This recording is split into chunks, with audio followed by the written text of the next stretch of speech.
হ্যাঁ, আমাদের রান্না শেষ হয়ে গেছে। আমি এখন সকালে একটু খেয়ে দেখবো আর কি। এই রান্নাটা করেছি আসলে আমার এক ছোট বোনের জন্য।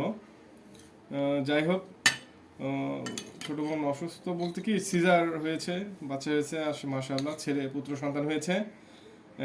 তো তাকে দেখতে যাব, দেখতে যাওয়ার জন্য কিছু খাবার করে নিলাম।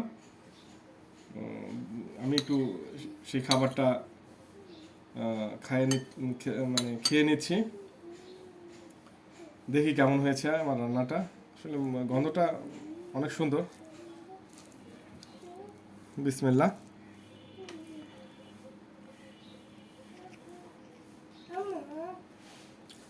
মাশাআল্লাহ, অনেক সুন্দর, অনেক স্বাদ হয়েছে।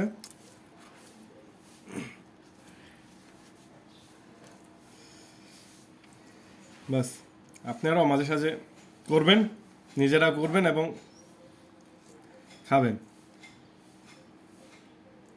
আবার দেখা